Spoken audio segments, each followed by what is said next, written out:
episódio do nosso Studcast. Sempre eu, pastora Lígia. É isso aí. Dá oi pro pessoal. E aí, galera, tudo bem? Mais um dia, mais um podcast maravilhoso, edificante para nós, com mais um tema muito top e com um convidado mais top ainda. Deem boas-vindas na salva de palmas para Gustavo Poubel. Seja bem-vindo, pastor. Muito obrigado. Se fizesse uma apresentação aqui para a gente, você me conheceu. Bom, já que nós vamos falar sobre liderança cristã, eu posso falar da minha vida aqui em Lagoinha, né? Eu vim para Lagoinha em 2005, 2006 para me formar em Belo Horizonte no Seminário Teológico Carisma. Sou de Vitória do Espírito Santo e fui me formar no Seminário Carisma em 2005, 2006. 2007 passei pela ordenação pastoral, então pastorei desde 2007. E em 2013 fui enviado pelo pastor Márcio para poder pastorear uma igreja linda lá em Lagoinha, em Igarapé, onde eu fiquei 10 anos e 9 meses. Deixamos ali um grupo de pastores, né, extraordinários, até constrangedor falar o quanto eu admiro e amo a equipe que nós deixamos lá. E há pouco, né, tempo, 2 meses para cá, não sei o tempo que nós estamos vendo esse podcast, que você está nos assistindo, mas eu estou servindo ao Senhor Lagoinha Alphaville, casado com Renata Borges Melo. Estamos lá em família, servindo ao Senhor na nossa Lagoinha Alphaville e dando aula aqui já há alguns anos em Lagoinha, Cuiabá, aqui no Carisma de Cuiabá, um dos melhores carismas do Brasil. E esse é um pouquinho do meu currículo em liderança cristã. É um prazer estar recebendo o senhor aqui. A gente tentou fazer essa gravação uns meses atrás, acabou que não bateu, mas a gente estava com muita expectativa por esse podcast, que a gente admira muito. No entanto que o nosso Paraninfo, se não me engano, do ano passado. Do ano passado, né? foi. Da turma Tive esse convite de honra aqui.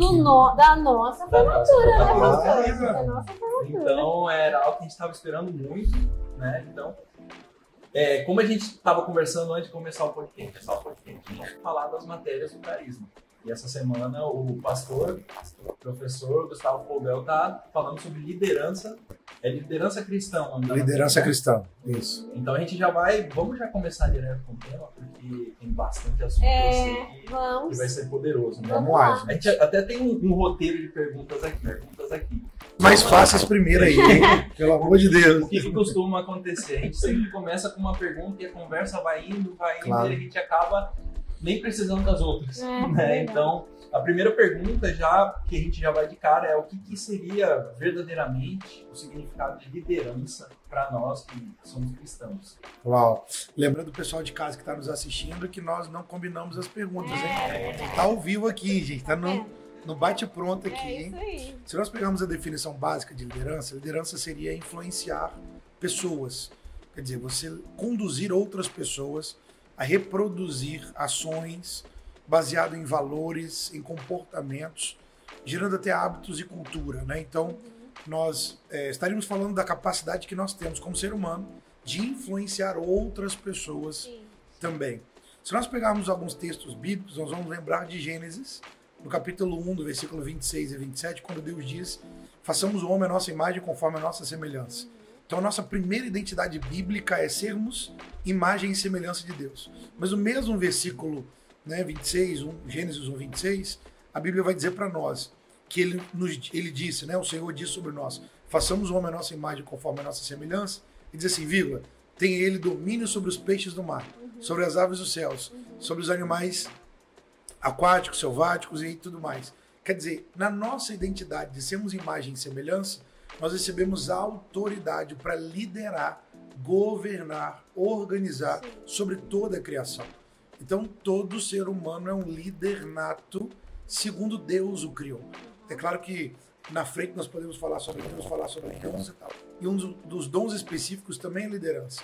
Mas quando nós pensamos na criação, todo homem e mulher, criados à imagem e semelhança de Deus, tem na sua identidade a autoridade para gerar liderança sobre a criação e de alguma forma influenciar os outros também. Então, isso significa que todos foram chamados para liderar ou não?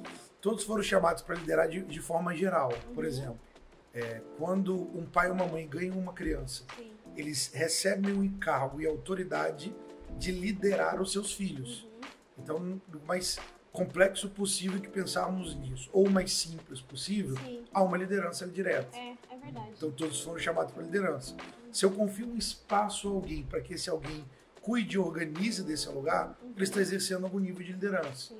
Se há algum cargo, por exemplo, de serviço, de cuidado numa empresa, de alguma forma na sociedade, ali é um cargo de liderança. Por exemplo, dos nossos colaboradores de limpeza que nós temos nas nossas empresas, por exemplo, na igreja. Eles são a autoridade para a área da limpeza. Eles estão exercendo liderança naquilo que foi delegado. Que maravilha É liderança. Pensar assim é muito bom, né, pastor? Porque quando a gente fala sobre liderança, a gente já pensa âmbito Só de no igreja, topo da pirâmide, só nos CEOs das empresas. Exatamente. Ainda mais quando você fala sobre o âmbito de igreja, que, querendo ou não, é um âmbito muito complicado de lidar, porque as pessoas, elas têm um objetivo, né? Que, de repente, chegar numa liderança que leve-as até o altar, que leve-as até um destaque no meio de todo mundo. Mas não, a liderança, todos são chamados para liderarem na sua área. Na sua área. Aonde quer que esteja, seja na ação social, seja... Enfim, né? o nosso exemplo casa, maior na sociedade. o nosso exemplo maior, eu acho que é a nossa pastora, Cássia Valadão.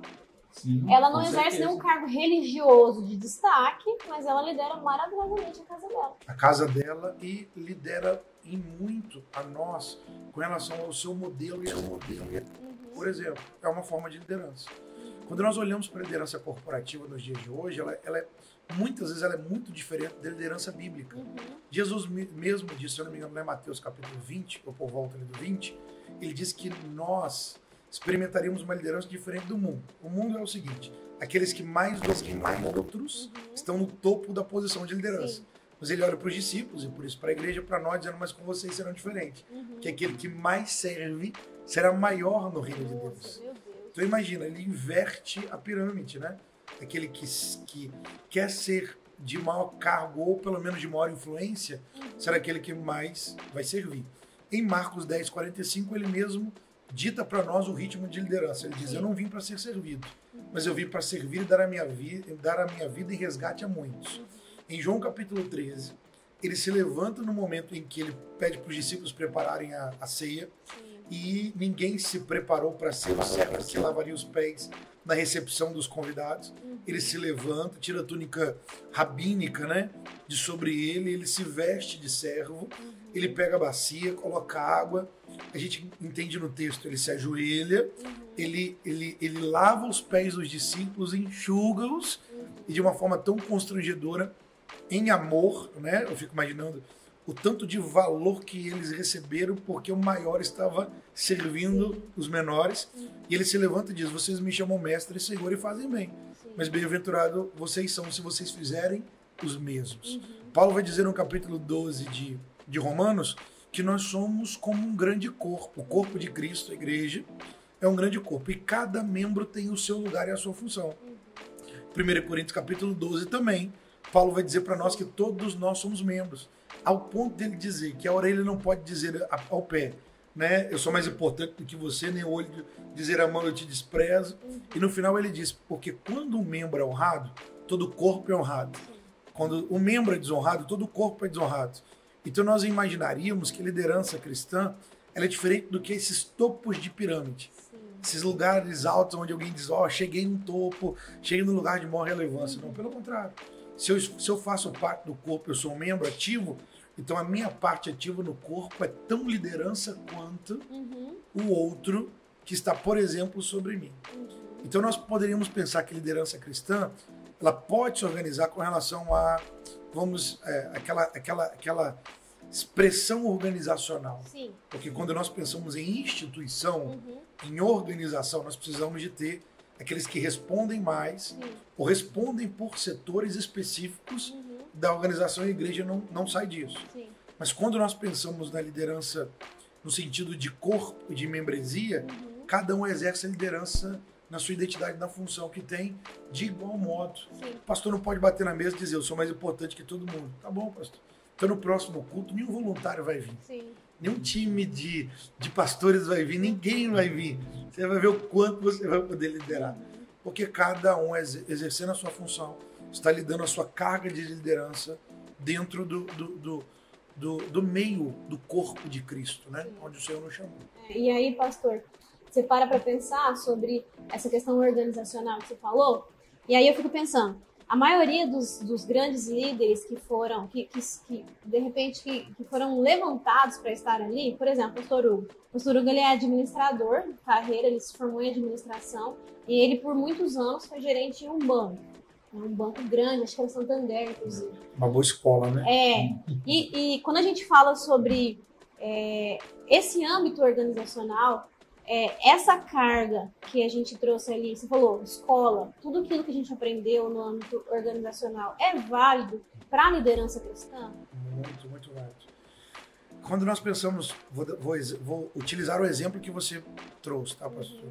Quando nós pensamos em pastores sêniores, nós precisamos dividir essa presidência de um pastor sênior em dois lados.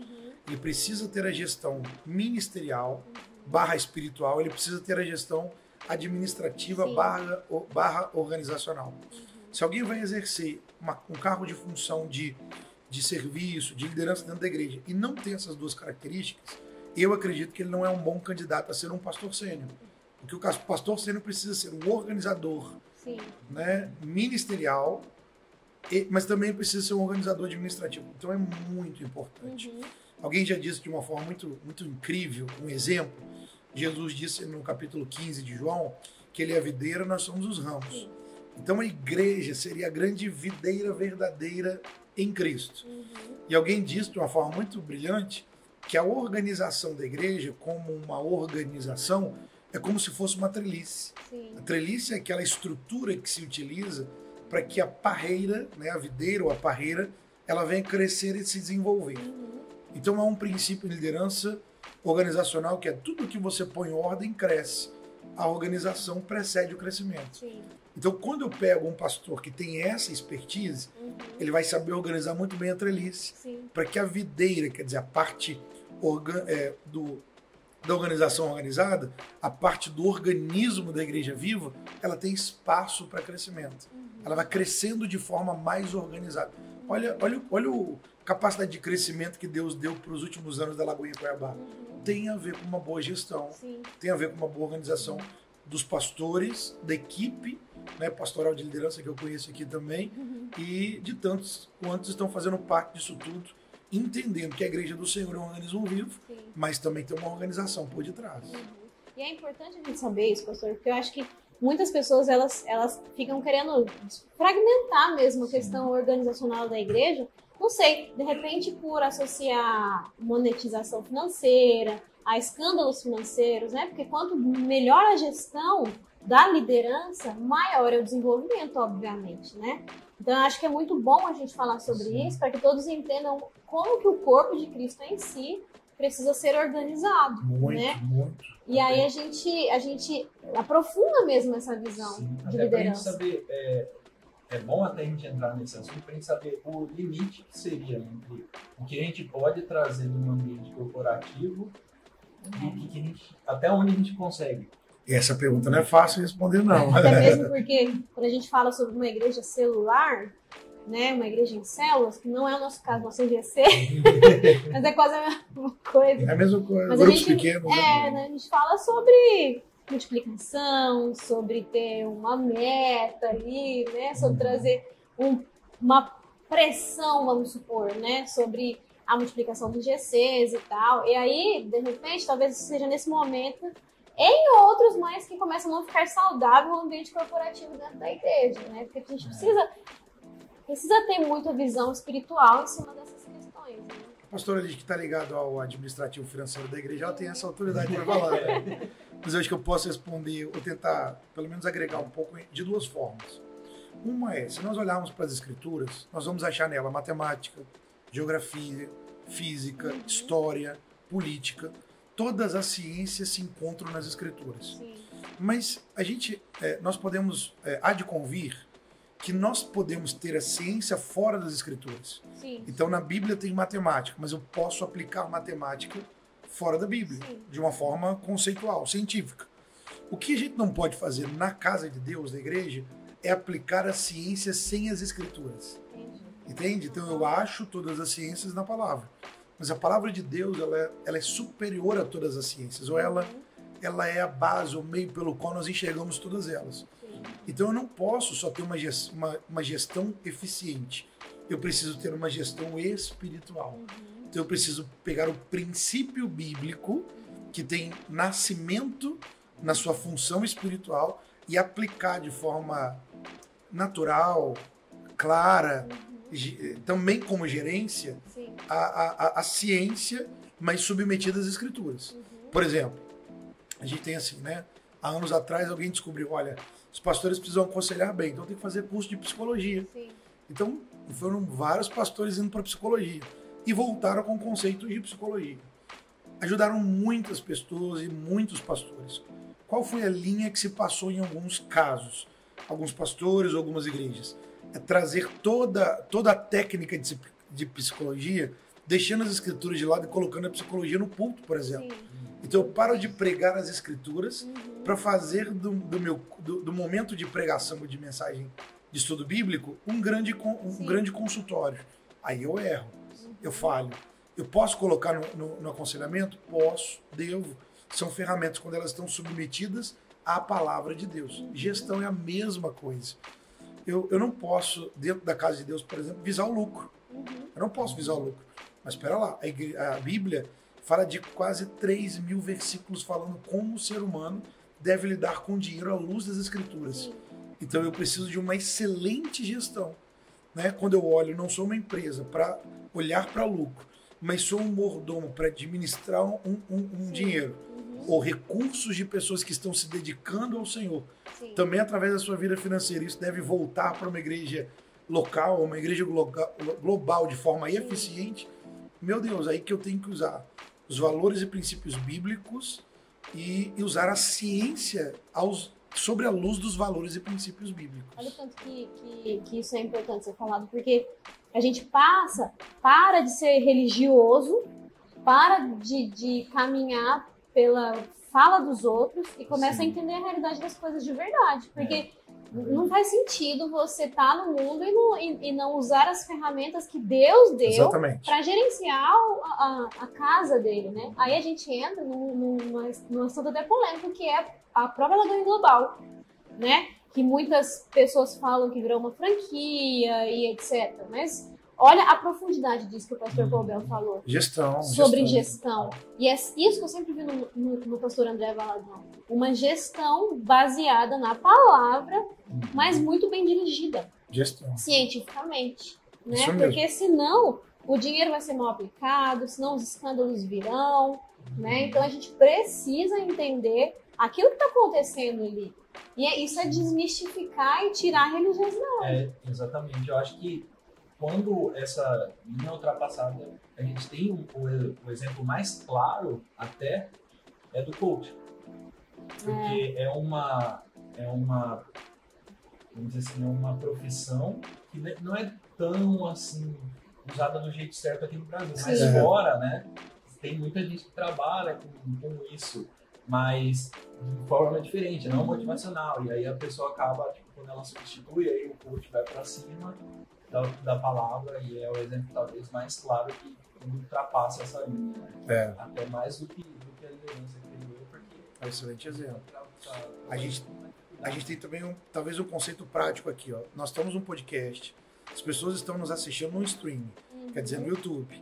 Só que para assistir com uma boa qualidade, não só o conteúdo, mas a estética e a tecnologia, nós estamos usando microfones, nós estamos usando um estúdio maravilhoso. São câmeras que estão nos filmando, não é nenhuma só para o pessoal que está assistindo aí, são várias câmeras, né, pessoas aqui na produção. Então, assim, quando nós vamos assistir algo que nós chamamos assim secularizado, é um termo que a gente poderia pensar se ela é correta ou não, mas quando pensamos em algo secularizado, nós pensamos os melhores recursos possíveis para poder produzir algo. E na casa de Deus seria diferente? Não. Mas como eu vou conseguir ter uma boa gestão para ter os melhores microfones, as melhores câmeras, para ter o melhor conteúdo do planeta, que é o evangelho sendo bem difundido pela tecnologia, por exemplo. Então, quando nós colocamos de uma motivação correta, com os instrumentos certos, isso só pode redundar para a glória de Deus. Não tenhamos dúvida disso. E eu de Lagoinha Global, também pegando um pouquinho que a pastora falou, exatamente isso. Eu tenho 20 anos de Lagoinha. Então eu vim de um momento, a Lagoinha sempre foi uma igreja muito organizada. Sim. Ela sempre foi de uma base eclesiástica muito forte, até porque os princípios batistas de organização, eles são muito fortes, sempre foram muito fortes. É verdade. Mas eu lembro há 20 anos atrás que nós tínhamos uma expressão muito inspirativa do pastor Márcio. Sim. Então nós tínhamos um modelo de vida dele, de um nível de integridade absurda, né? Incrível. Sim. A gente não viu durante 50 anos um escândalo, não vimos o desequilíbrio, não vimos nada que desabonasse. E pelo contrário, se tornou um modelo ao ponto de ele tem sempre teve, né, um dom e um talento para poder comprar e vender, para poder fazer bons negócios. Sim. E ele diz, eu entreguei isso ao Senhor. Ao ponto que eu tenho uma casa, um carro, ele diz isso para nós. E eu poderia ter muitos bens para mim, mas eu utilizo esse dom para a glória de Deus. Para a gestão da igreja. Quando o pastor Márcio aposentou, eu não vou ter os números corretos, mas eu sei que o patrimônio da Lagoinha se tornou um patrimônio de mais de 100 milhões de reais no final da gestão do pastor Márcio. Sim. Então imagina o pastor André e a equipe gerindo uma história de 66 anos de igreja, o último pastor de 50 anos, que foi extremamente íntegro, organizador, junto com a equipe que colocou, equipes, né, que foram montadas durante esse período, e herdar 100 milhões só de patrimônio. E de uma igreja se tornou mais de 400 igrejas. Se não houver gestão, a má gestão, aí sim, é escândalo, é prejuízo, é desperdício, né? Não utilizar o recurso segundo um bom mordomo, uma boa mordomia cristã, né? Sim, é isso mesmo. É isso que eu parei para pensar, porque a gente precisa desmistificar essas coisas, né? Umas falas muito vazias, né? E é por isso que a gente faz o podcast, pastor, porque é necessário que a gente leve a informação, leve a verdade à luz das escrituras de uma forma em alimento sólido. Sim. Literalmente. Sim, né, tem muita gente que pega o que a gente está passando aqui nos podcasts, aí, por exemplo, como a gente faz a matéria da semana, pessoas falando assim, por exemplo, a gente fez um com o pastor Elvio, né, que falou de autoridade submissão. Aí eu ouvi pessoas falando assim, a gente fez o podcast, eles fizeram a aula, depois eles foram rever assistir o podcast para meio que fixar, lembrar na aula, porque acaba que essa ferramenta que a gente está usando é para exatamente isso, para fazer com que... Sim, o podcast é um dos maiores formadores de consciência da nossa atualidade. E que bom utilizar o podcast como formador de consciência, de opiniões cristãs, né? É isso mesmo. É um dos maiores formadores que tem. A gente tem que utilizar mesmo. Parabéns pelo projeto de vocês. Pastor, mas como que eu sei que eu estou sendo um líder eficaz? Sim, eu sei que existem os frutos, né? Mas a gente vive muita, na igreja, principalmente, sabe? Quando a gente está no ambiente corporativo, é diferente. Eu fui gerente muitos anos da Vivo, saí de lá e vim para cá. Então, assim, eu sei qual é a pressão de ser um líder em uma multinacional. Mas quando você está na igreja, é diferente, porque na igreja é tudo sobre pessoas. Inclusive a liderança, né? Sim. A quem está acima de mim, ele vai me enxergar com a mesma compaixão que Jesus enxerga qualquer pessoa, né? Então, assim, pelo menos deveria. Sim. Mas a gente acredita nisso, porque é tudo sobre pessoas. Então, não tem aqueles feedbacks constantes, não tem metas. É óbvio que na mentoria que a gente está fazendo, inclusive com o pastor Hugo, a gente tem os nossos objetivos, ele tem nos incentivado a isso. Mas não existe nada, corporativamente falando, que vá fazer com que, se eu não conseguir alcançar aquilo, eu seja demitida, por exemplo. Como que a gente sabe que nós estamos sendo líderes eficazes na palavra? Para quem não tem assim, um acompanhamento constante, uma mentoria, porque para a gente é até mais fácil, porque a gente está andando, caminhando com o pastor. Porque nós somos pastores, então a gente precisa ter. Mas para quem está começando agora na liderança, quem lidera a própria casa, para quem lidera, sei lá, o GC, como que eu sei que eu estou tendo uma liderança eficaz? Essa pergunta é muito ampla, né? A gente teria que, talvez, pincelar alguns exemplos, mas eu posso dizer de uma palavra que eu ouvi esses dias. Eu ouvi o pastor Marciano Hortêncio, da Alcance de Curitiba. Ele pastoreia hoje a Alcance junto com o Luciano Subirá, é um grande amigo. E esses dias eu peguei uma série de mensagens dele sobre organização e finanças, ministrando na Igreja da Paz, da Paz Church, do pastor Eberube, lá em São Paulo. Sim. Então foi um seminário incrível de finanças e organização. E ele falou um negócio da igreja americana. Ele falou que ele já visitou várias vezes muitas igrejas americanas. Sim. E a igreja americana hoje ela passa uma crise na sua espiritualidade. Então ele ouviu de um pastor de uma grande igreja que eles hoje abraçaram a excelência e perderam a essência da espiritualidade. Sim. Então, o que esse exemplo nos dá? Quando nós olhamos para a igreja, no geral, nós precisamos abraçar a excelência. Sim. Então, quando nós pensamos em excelência, nós pensamos nesses mecanismos de gestão, sim. Então, nós temos que ter metas, cumprimento de horário, nós temos que ter feedbacks, nós temos que ter, mesmo que, como você disse, já acho que a sua introdução já é uma parte da resposta. Mesmo quando nós olhamos o foco do desenvolvimento de pessoas, as ferramentas de gestão, elas estão aí no mundo e elas, submetidas à Bíblia ou extraídas das Escrituras, elas precisam ser utilizadas para que haja excelência. Sim. Então, quanto mais eu organizar sobre a liderança que me foi confiada, melhor resultado eu terei em qualquer área de liderança. Agora, quando nós pensamos em uma liderança cristã e espiritual e pensamos em pessoas, aí vamos completar o que ele diz. Se ele diz que ao visitar lá, ele viu isso nas igrejas e viu um pastor de uma dessas igrejas dizendo: nós abraçamos a excelência, mas largamos a espiritualidade, então o que nós precisamos num âmbito, não que seja o primeiro ou o segundo, mas simultâneo. Sim. Enquanto eu organizo, eu também preciso manifestar Cristo no meu caráter e no meu estilo de vida e liderança. Então, por exemplo, no nosso caso, de forma prática, eu preciso organizar e discipular ao mesmo tempo. Sim. Essa é a nossa expressão de liderança cristã dentro da esfera eclesiástica, mas também sendo igreja fora. Sim. Então, eu sou um gerente de banco. Como que eu vou ser um líder cristão na gerência de um banco se eu não estou na igreja? Boa. Bom, eu vou usar todas as ferramentas de gestão que me foram entregues, que eu fui treinado, que eu descobri, que eu tenho de forma inata, né, até na instrução bíblica, coloquei as ferramentas em prática. Sim. Mas, por outro lado, eu vou manifestar Cristo num discipulado diário. Esse discipulado pode ser formal, informal, extraformal, entende? Mas eu preciso ter um discipulado envolvido na minha liderança cristã. Sim. O que eu vejo em igrejas, graças a Deus, Lagoinha, com todas as nossas tensões, nós somos uma igreja saudável. Sim. Mas eu vejo dentro e fora de Lagoinha algumas tensões. Por exemplo, alguns pastores fizeram isso. Por causa do resultado da organização, abriram mão do discipulado. Verdade. E por causa do peso de ter uma espiritualidade profunda, Sim. abraçaram o discipulado bíblico, mas abriram mão da gestão. As duas coisas não vão funcionar se elas não estiverem em equilíbrio. Sim. Bom, eu tenho também máximas, né? Tem um autor muito conhecido chamado John Maxwell, que ele dizia: eu posso e vou ser fraco em muitas áreas, mas a minha equipe não pode ser fraca. Sim. Isso quer dizer, as pessoas que estão perto de mim precisam carregar características que cobrem o meu defeito. Então o que isso quer dizer? Pode ser que eu não seja um bom gestor, seja um bom discipulador, mas eu preciso estar do lado de pessoas que sabem gerir bem.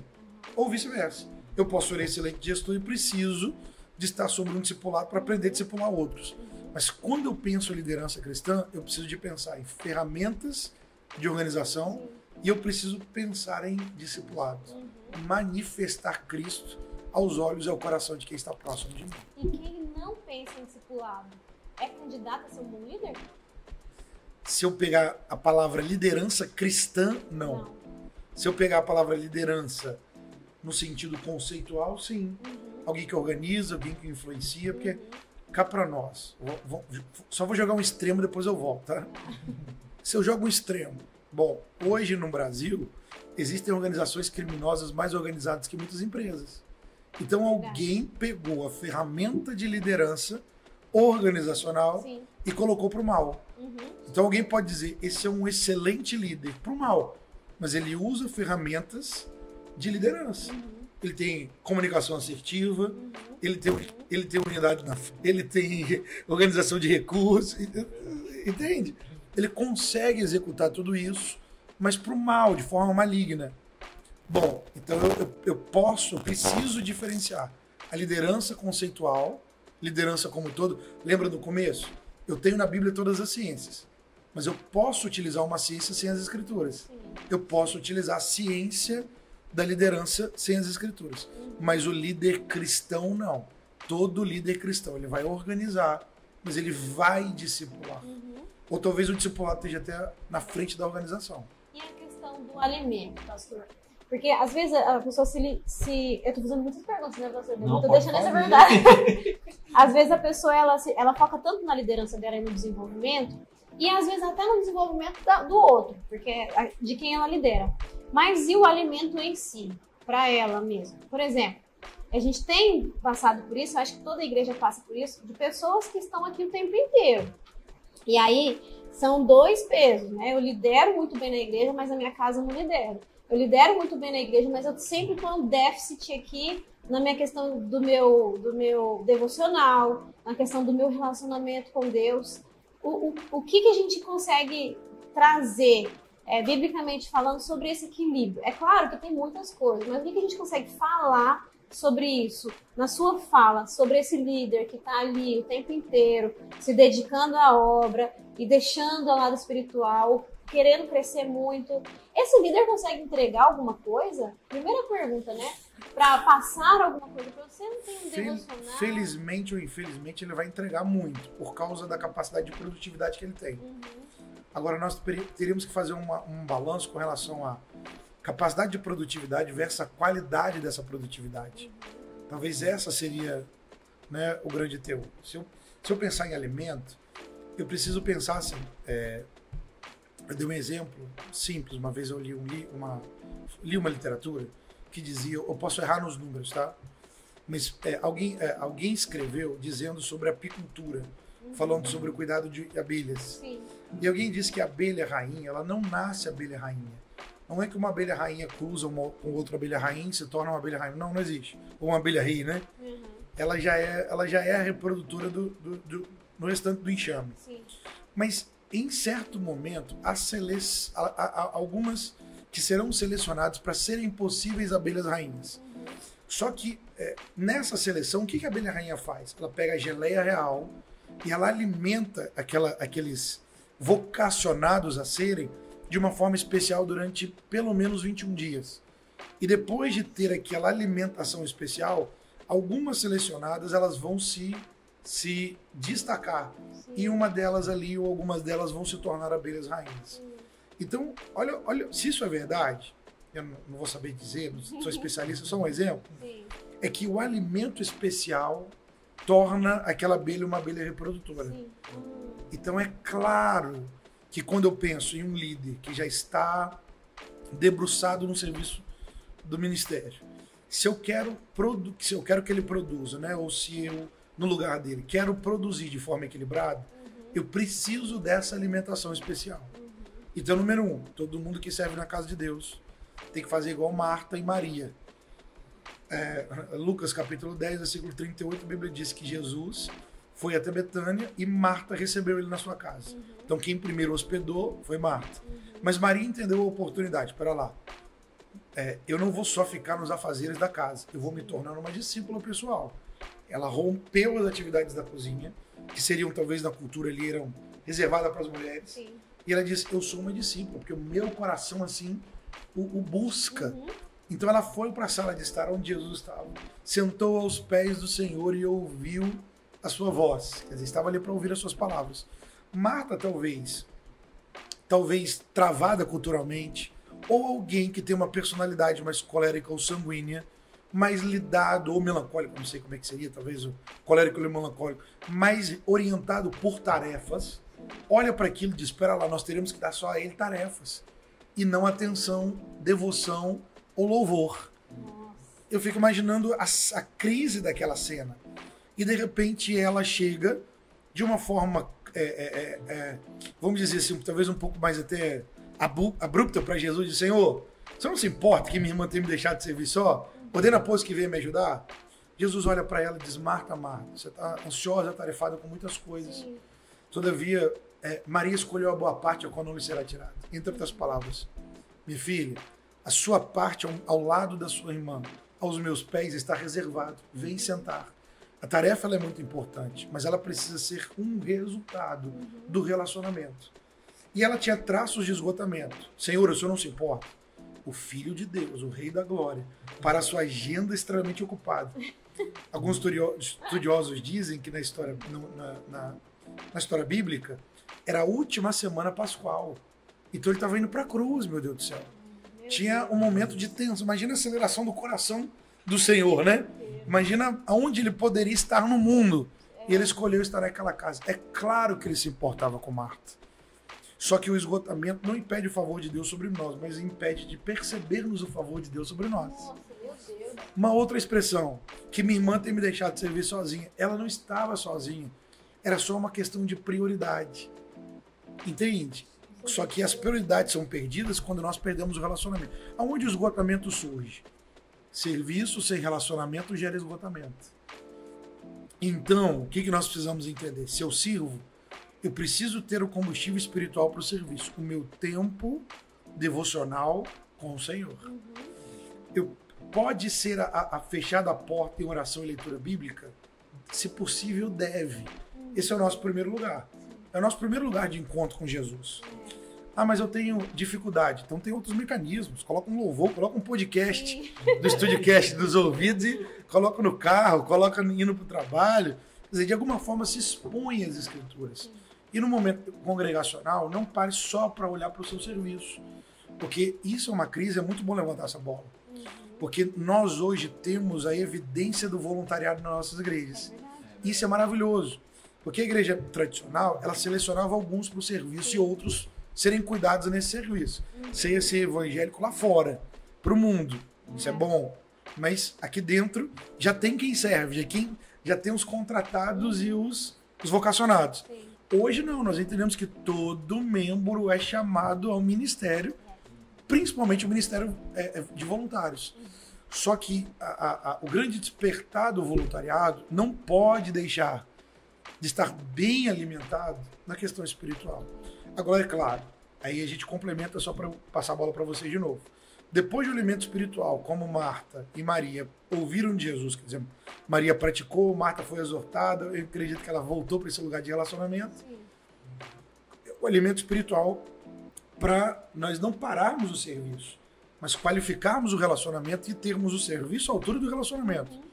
Aí eu tenho que depois, junto com isso, entender agora quais são as literaturas, ou quais são os cursos, ou os seminários, ou as mentorias da área que eu sirvo. Eu não entendo nada de mídia, mas vamos dizer que se eu coloco no meu coração para eu servir na mídia, eu vou ter que fazer curso, eu vou ter que ler livro, eu vou ter que ouvir podcast, eu vou ter que aprender. Imagina que eu estou indo para o Kids, eu tenho que fazer curso, eu tenho que ler livro, eu tenho que aprender com quem, entende? Então, essa literatura secundária, depois das escrituras, aí ela precisa ser específica. E isso tem hora que nós temos que ouvir o que Jesus diz, que os filhos das trevas parece que são mais prudentes do que os filhos das luzes. Isso quer dizer que alguém, quando vai ser contratado, vai ter alguma promoção na empresa, o que ele faz? Ele estuda para pegar a sua ferramenta de trabalho e usar da forma mais eficaz. Glória a Deus pela excelência atual na igreja brasileira, que está inundando, invadindo. Mas há anos atrás, o Kids era um papel para desenhar e tá tudo bem. A mídia era uma situação assim, quase que era impossível, não podia, ficava com vergonha. As recepções, né, você ia vestido de qualquer jeito, o que valia era a espiritualidade. Quando eu coloco equilíbrio nisso, eu trago excelência, sem perder a espiritualidade. Pastor, e a visão sobre o voluntário que você está falando de equilíbrio? Eu tô lembrando aqui de muitas coisas que acontecem aqui na igreja, porque eu sou pastora de voluntário. Então eu tô falando sobre vários líderes em cada ponto. E eu estava no culto domingo passado, e aí meu irmão falou pra mim, eu falei pra ele assim, nossa, irmão, eu nem te reconheci porque você não tá de preto. Aí ele falou assim, pois é, pastora, nem eu fiquei perdido, sem saber o que fazer. Aí a esposa dele tá chamando a atenção dele. Mas como assim, amor? Você ficou perdido no culto? Mas olha só que a visão. Ele serve tanto Talvez é porque um departamento está começando, é a produção, que a gente se inspirou lá em Alphaville, Muito inclusive. bom. Talvez seja tão demandado esse início, né? Eu sei que mais pra frente não vai ser, mas ele tá tão submerso nesse mundo que ele não consegue se encontrar recebendo ali a palavra de Deus. Esse é um lugar meio perigoso de se caminhar, Muito não perigoso. Eu vou começar do fim da minha fala. Vou começar do fim. Se continuar dessa forma, não ele não, tá? Sim. Qualquer um vai quebrar, vai ruir, não vai suportar. Ele não se vê como crente, só crente, só cristão. Eu também já tive. Olhar e falar assim, não sei nem como que eu faço, eu não conseguia sentar e ouvir. Fica olhando tudo. Eu tenho uma experiência. Nos primeiros 3 anos de serviço, de conversão, me converti em 2001. Então eu fiquei 3 anos numa igreja local lá em Vitória do Espírito Santo, antes de fazer o seminário Belo Horizonte. Eu servia tanto, eu era vice-líder da mocidade. Na época tinha vice-líder, né? Líder e vice-líder.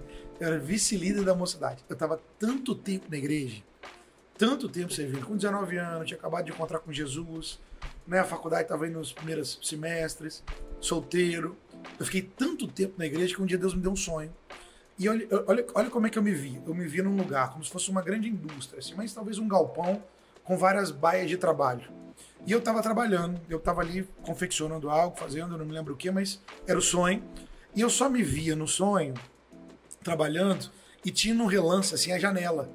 E a janela é como se fosse assim, era dia, aí passava o dia, tarde, noite. Igual desenho. Igual desenho. Quando muda a lua pro sol, sol pra lua. Dia, tarde, noite, dia, tarde, noite, dia, tarde, noite, dia, tarde, noite. De repente alguém me chama por detrás e fala assim, o dono da empresa está te chamando. E eu não, eu tenho que trabalhar aqui. Ele falou, o dono da empresa está te chamando. Eu saio, olha o exemplo, que legal. Olha o impactante na época. Eu saio, vou para o andar de cima e entro na sala. Quando eu entro na sala, a expressão do sonho foi muito, muito, muito lindo. Eu vejo um senhor na minha frente. Ele seria, para nós, por volta de uns 50 anos, uma barba um pouco grisalha, meio de óculos, ele tira o óculos. Mas eu senti um amor, uma paz naquele homem.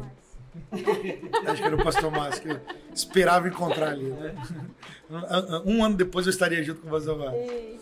E aí eu estava naquele homem, e aquele homem olhava para mim, tirava os óculos, e ele vinha com lágrimas nos olhos e dizia assim para mim, assim, Gustavo, eu preciso que você pare, eu preciso que você se equilibre, porque senão eu vou te perder.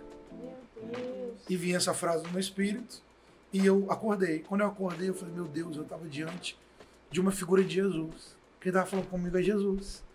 E eu no ministério. O pastor André Fernandes tem uma fala que é muito legal. Ele diz que quando nós nos convertemos, no novo nascimento, nós não ganhamos uma carteira de trabalho, nós ganhamos uma nova identidade. Nossa, meu Deus, é verdade. João 1,12, eu posso complementar. Pois todos quanto receberam deles o poder de serem feitos filhos de Deus. É claro, é claro.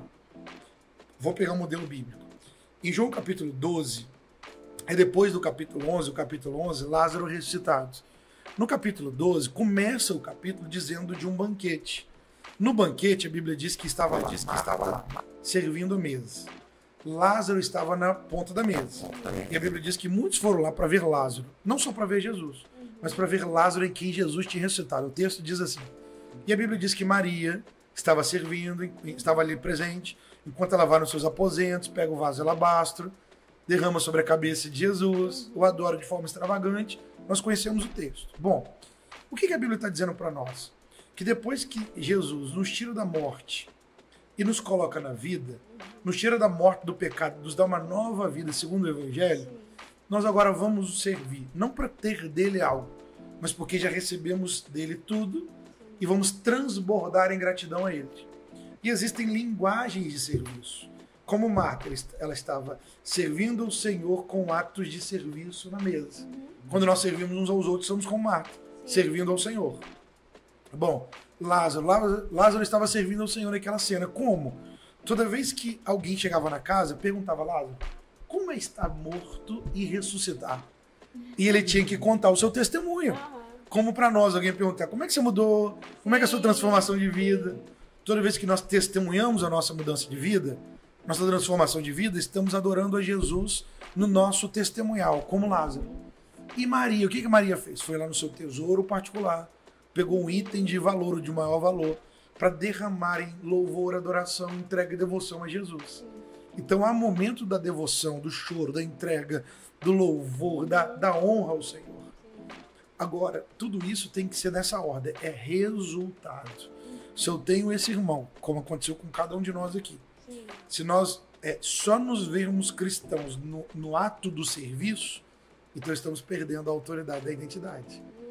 E por isso o deleite de estar com o Senhor. E eu vou dizer mais, como pastor de igreja local, pastorei 10 anos e 9 meses, agora, né, 2 meses atrás eu deixei lá com boas mãos do casal incrível lá, o Ilker e a Tâmara, como pastores lá de Lagoa de Igarapé, e agora estou servindo o Senhor em Lagoa Alphaville. Eu, como pastor de igreja local, digo, quando alguém que serve para de celebrar e usufruir da igreja local, o inimigo vai tentar aquela pessoa para desprezar desse lugar e para ter esse lugar como um lugar pesado. Porque, gente, cá para nós, quando a gente pensa em trabalho, você pensa segunda-feira, 8 horas da manhã. A igreja não pode ser só o nosso lugar de trabalho. Pode ser trabalho? Pode, como uma resposta ao nosso encontro com o Senhor. Mas também precisa ter a manutenção desse lugar de relacionamento com Deus e de qualidade com a nossa igreja local. Se a nossa família não usufruir da igreja local como igreja, nós não vamos conseguir frutificar, porque toda árvore que frutifica, primeiro, ela absorve os nutrientes na raiz, no local onde ela está plantada. Se aquela pessoa para de absorver, para de usufruir, para de ser regada, você pode ter certeza, vai passar um tempo, ela vai continuar frutificando.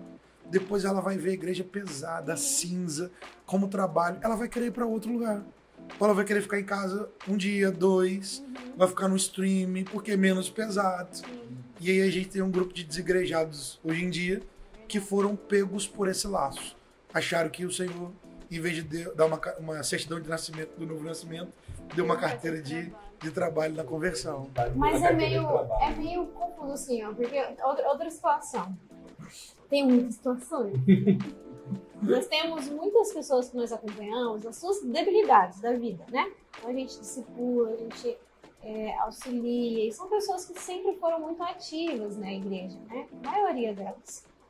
E quando você chama para um concerto, você chama para uma caminhada mais perto, para que aquele desenvolvimento seja um desenvolvimento de outra forma, uma cura, né? Que ela saia daquele lugar, elas sempre voltam para o lugar de servir, ou para o lugar que estavam antes da liderança, ou para o lugar de servir. Então, assim, estão na caminhada ali, falando, a gente vai começar agora um discipulado, a gente vai trazer você para perto, a gente quer que você saia luz de vida. Mas a primeira pergunta daquela pessoa sempre é: que dia que eu vou poder voltar a servir? Quando que eu vou voltar a servir? Por que tantos fulanos estão servindo, mesmo tendo passado pela mesma coisa que eu, já foram liberados para servir? O que é isso?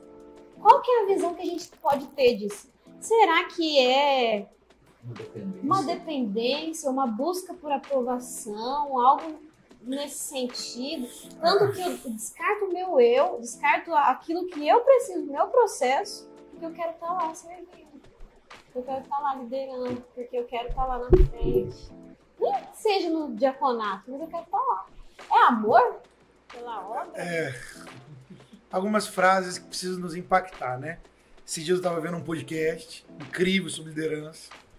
Não é esse aqui também está muito incrível, mas era um outro que me impactou muito. Um pastor falou um negócio incrível. Ele disse o seguinte: ele falou que hoje os nossos cultos eles estão muito dopaminérgicos. Tá?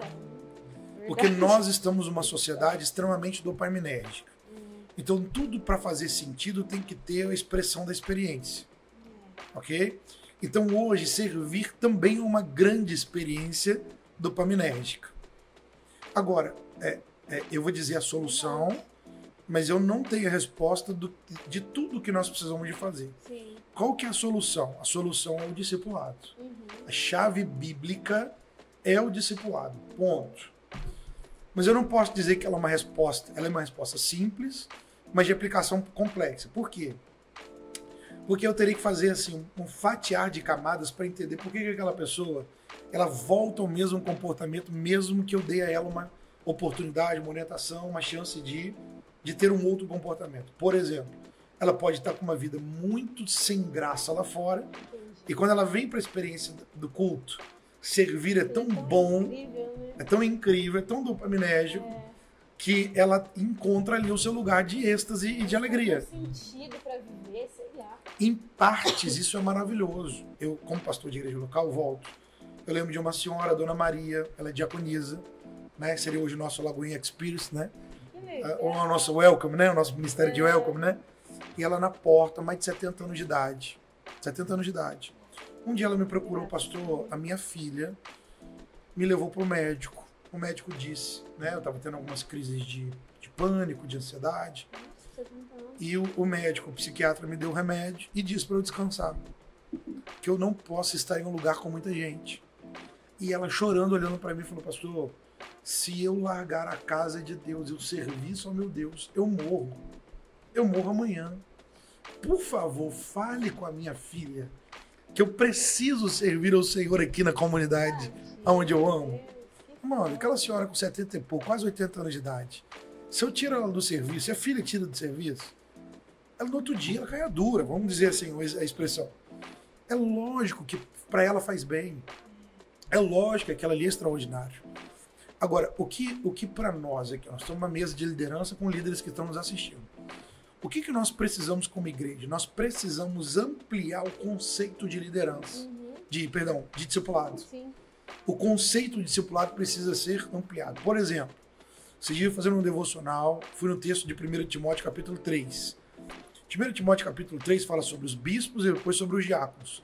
Todos os dois grupos, Paulo vai dizer que eles têm que ter uma família bem organizada. Certo? Sim. Então que seja esposo de uma só mulher, os dois casos, e que eles eduquem bem os seus filhos, porque quem vai poder cuidar bem da casa de Deus se não cuidar dos de casa? Junto com isso, diz que o bispo, não sei se o diácono, mas vamos colocar aqui que sim, eles também têm que ser hospitaleiros. O que isso quer dizer? É que todo líder, segundo aquele conceito, ele tem que trazer os valores aplicados dentro do seu lar. Quer dizer, ele vive dos bastidores à vida pública. Então ele tem exemplo e modelo de vida. Sim. Mas ele é também um homem ou uma mulher familiar. Olha o conceito. Ele é um homem ou uma mulher de família. Se ele é hospedeiro, então ele sabe promover um ambiente familiar.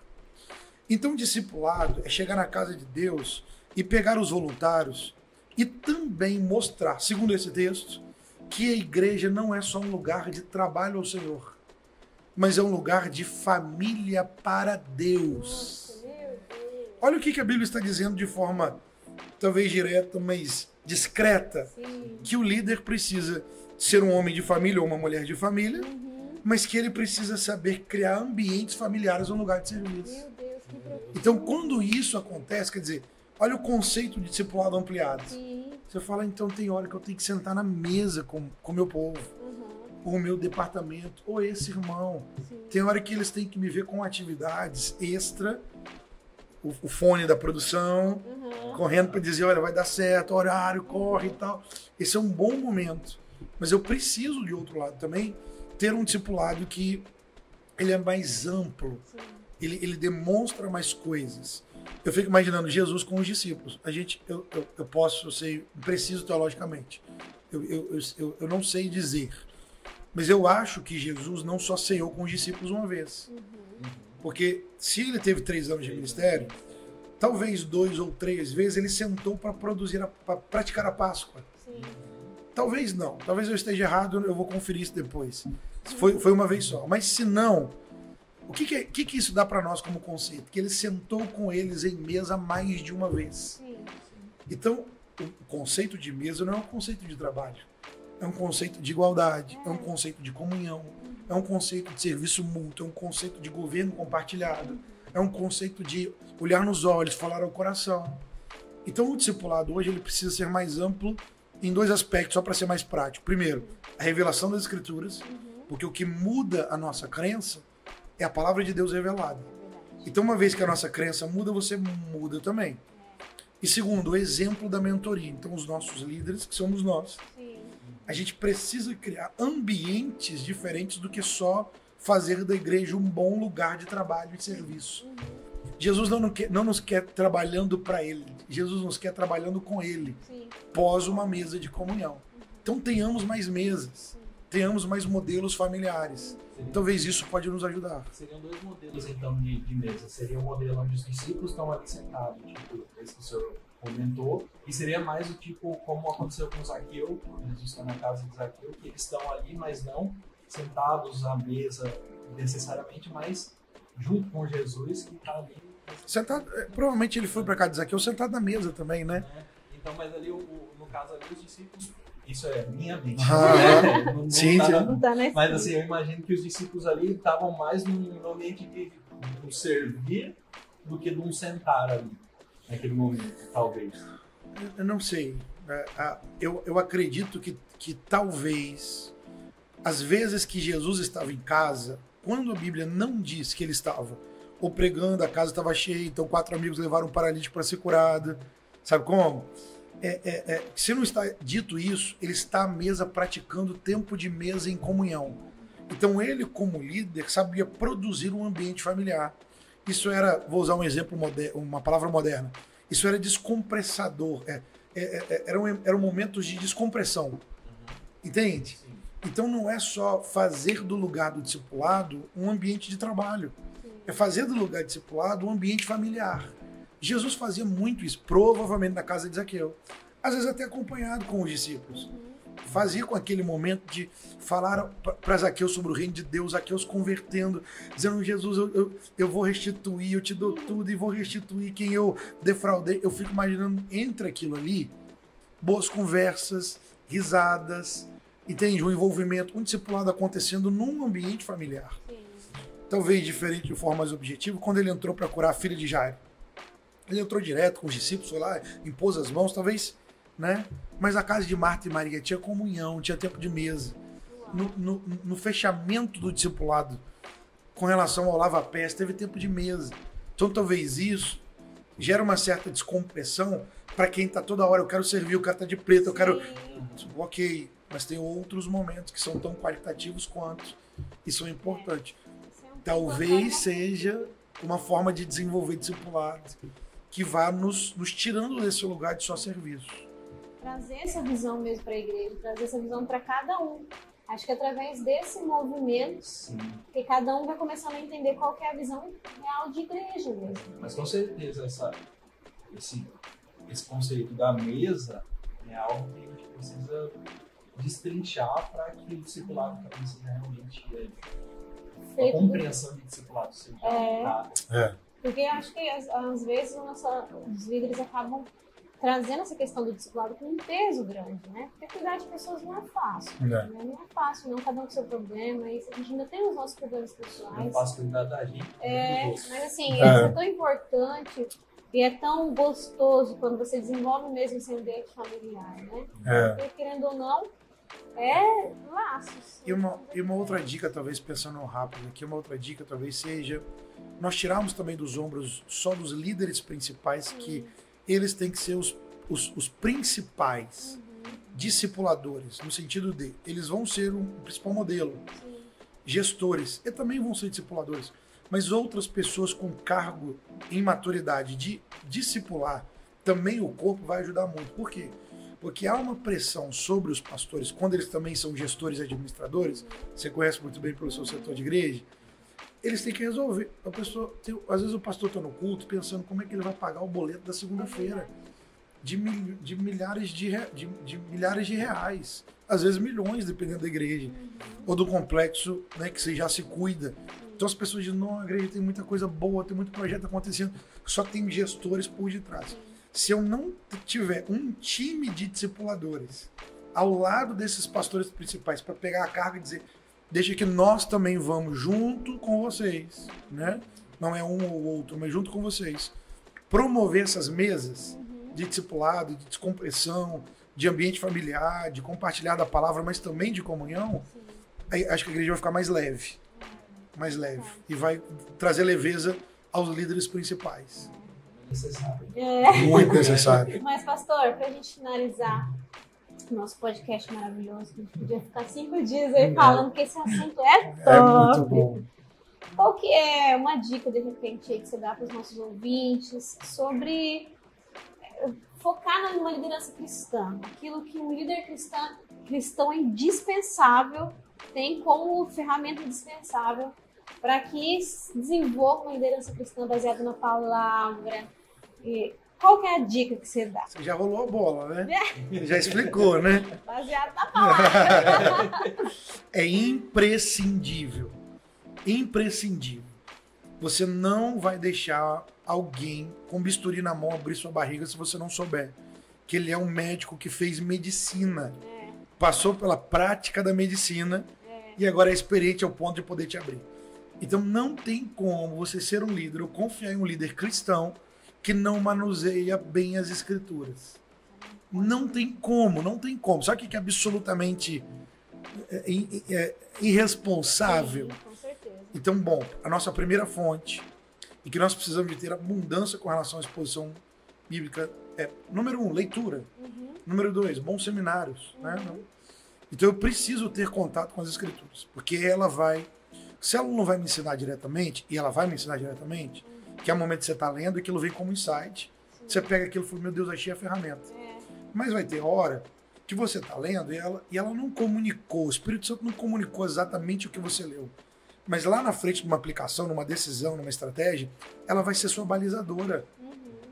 Ela vai dizer, não vai nem para a direita nem para a esquerda. Quer dizer, ela vai te balizar. Então ela é eficaz em todo o tempo. Então, primeiro, o líder cristão precisa estar encharcado das escrituras.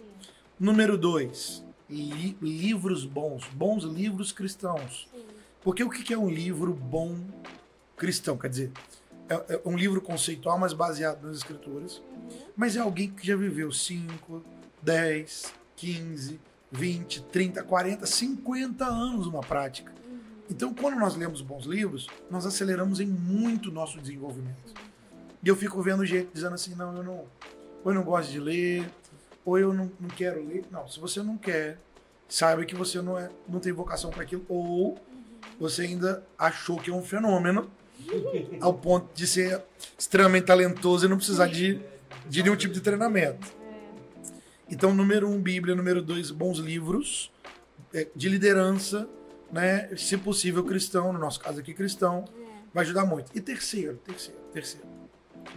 O líder cristão, principalmente em formação, ele precisa olhar, ele precisa admirar, ele precisa perguntar, ele precisa ouvir líderes cristãos que ele quer reproduzir valores, comportamentos e conceitos na vida dele. É o tal do mentoreio. Jesus diz, ele ressuscita, em Mateus 28, 18.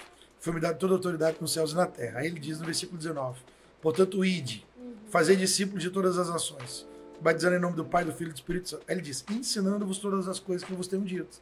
O que ele está dizendo? Eu depositei em vocês. Vocês vão depositar agora em outros, e depois em outros, e depois em outros. Então, nada melhor do que você ver a palavra encarnada na vida de alguém. Nada melhor do que você ver alguém que faz o que você gostaria de fazer, que você pode modelar de uma forma prática. Parece simples, mas tem gente que acha que ele é o cometa Halley, ele vai vir de um lado, vai brilhar, vai sair do outro, não vai precisar de ninguém. Ele, entende? Ele é a última Coca-Cola. O conceito que é mais básico é que as pessoas mais erram. Então, no nosso caso, a palavra de Deus, líderes, bons líderes, livros cristãos, e modelar, se inspirar, estar próximo, se possível, debaixo de um discipulado, de uma mentoria de líderes saudáveis que carregam aquilo que você quer reproduzir. Amém. Glória a Deus por isso. Eu acho que com essas 3 dicas a gente consegue arrematar bem aquilo que é um pouquinho só da aula do nosso seminário. Eu nunca falei isso aqui. Nunca falei isso aqui, é a primeira vez. Vou falar para você que está assistindo. Seminário Teológico de Carisma, Seminário do Espírito da Palavra. Nós estamos aqui para te receber, para você amadurecer. Não é para virar pastor, não. Se quiser virar pastor, mas é para você amadurecer assuntos como esse. O professor Paul Gary caminha com a gente há muito tempo. Ele é um dos principais, assim, que a gente não dispensa para vir dar aula, tanto dessa matéria quanto de outra. Mas, assim, eu acho que Foi maravilhoso. Foi um tempo maravilhoso. Obrigado. Eu que agradeço por poder compartilhar e ouvir tanto de Deus, também da vida de vocês. Obrigada. Muito obrigado. Pastor. Deus abençoe muito a semente que você plantou aqui. Né?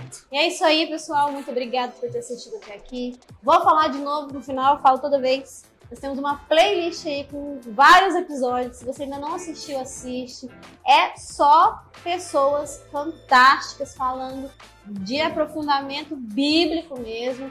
Dá um like, compartilha com as pessoas que você ama, com as que não ama também, né? Quem sabe ajuda. Se inscreve no canal, ativa as notificações. Ativa o sininho, né?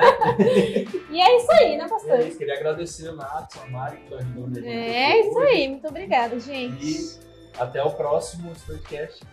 Valeu! Tchau, tchau.